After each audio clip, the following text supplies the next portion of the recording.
Working in a busy London hospital with a triage ward where patients are admitted in crisis, my small music psychotherapy team are often faced with patients who are experiencing an inpatient stay for the first time, and their suspicion, rage, elation is palpable. A musical improvisation can be a way of engaging patients in this state and having a manageable contact. But managing basic boundaries around continuity and confidentiality demand much energy on the therapist's part, and even getting to a space where something might happen is a major part of the work. The tensions involved in collecting patients in elated, aggressive or paranoid states without overt collusion with the patient's pathological organisation requires very real skill. Once in the therapy space, the assault on the therapist's capacity to think, to have their own mind, continues.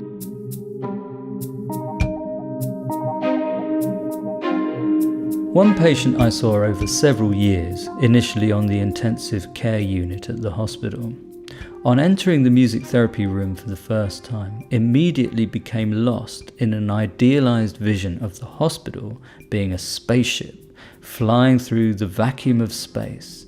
He sung as he played, all the instruments I made available, often several at once, in a greedy, merged state, about the community of love that might sustain him through dark, empty space, and then moments later described his rage at a gross intrusion into this narcissistic, omnipotent and infantile state as people, or part objects, came in and destroyed his right to exist.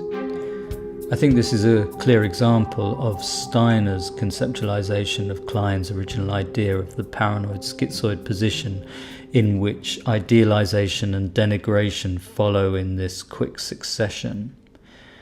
But clearly also the patient was describing something I talked about in the second podcast on music psychotherapy, a problem with his psychic skin.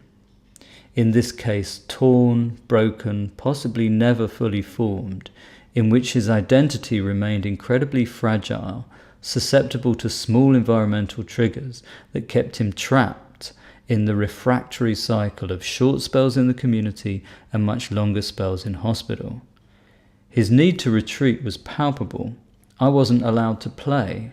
I was to listen, record and praise his work, which he imbued with much magical significance and a grossly inflated sense of aesthetic worth. But as our sessions continued, often without space to think as one very similar piece followed the last, I began to notice patterns in our interactions such as it was. At one point I managed to find the space to ask him why I wasn't tolerated musically, why he couldn't share an improvisation with me. And his response was very clear. My genius destroyed him. He collapsed every time I made a coherent musical statement. My modest musical skill in actuality then was being idealized, and this was triggering both shame at his perceived worthlessness, at its root an annihilatory threat to his very existence, and then envious attacks on my mind within his fantasy as he attempted quite successfully to obliterate me. I noticed when I made an interpretation about this and explained as empathically as I could what I thought he was struggling with, his response was more music at a much faster pace that included more chaos, more distortion, more volume. In this way, he attacked his own music in an attempt to stop any links of meaning being formed in his mind. We began to meet twice weekly, partly as a result of his insatiable greed, but his very genuine excitement about coming kept him up all night, so that come the time of the session, he was often asleep. However, trust did develop and progress occurred. He described on one occasion how God and the devil were in league, and what chance did the world have? And I was able to interpret that the world, in fact, was him, and he was struggling with what he thought he should be, God, the superego, and his own aggression, the devil, which he was very afraid of. His response was to tell me that he could breathe down here in the music therapy room. I think we can see in this patient's expression evidence of a combined object, that God and the devil are good and bad, conjoined in a way where the patient or the patient's ego cannot make any headway. The patient's internal world is being ruled now by a pathological organization. Sometimes he now came just to talk, having been discharged from the inpatient service, and I found that his staying up very late related directly to his relationship to his father, who had worked unsociable hours, and his fragile idealization of his father caused a very powerful envious reaction that his father was incapable of understanding. Musically, this period was marked by his singing songs he knew and allowing me to accompany them on the guitar. These songs conveyed a melancholic mood and, being lyrical, much analyzable material about his internal and external objects.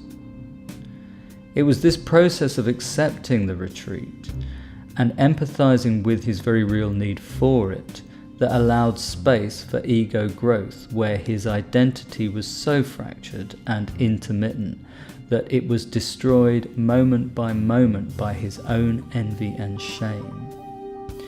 And then over time, developing trust that could evolve a kind of space in which to think, that then allowed a nostalgia and mourning to begin, marking a move from his retreat to the depressive position. John Steiner says, if mourning can be worked through, the individual becomes more clearly aware of a separateness of self and object, and recognizes more clearly what belongs to the self and what belongs to the object.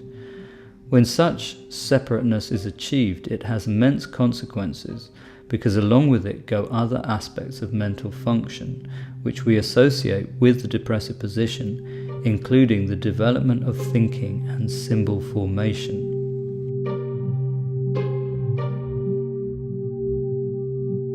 I have found that by recognizing the epic dimension of the patient's emotional world while being presented with the deadening of creativity or the denial of feeling, coupling this with a genuine musical attunement of the patient's powerfully expressed or deathly quiet affect, this pairing allows the patient to feel very quickly understood at a fundamental level.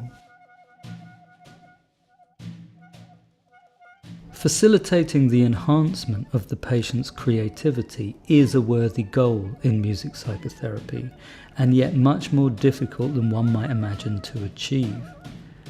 Creativity, for example, is not manic fusion. This may well be fantasy-rich, but is an enactment by therapist and patient, something we are often engaged with in the early encounter with a patient. The material remains uncontained while only a kind of mirroring takes place, and the hidden feelings that need representing to restore balance to the patient's psyche remain locked in the therapist's silent countertransference. Now, if a music class were possible, I would happily turn hospitals into universities. But as anyone who has walked a mile down this road will explain, psychosis, from a psychoanalytic standpoint, is an attack on meaning. And so the epistemophilic impulse that Klein described and Bion later called K cannot easily flower into genuine creativity.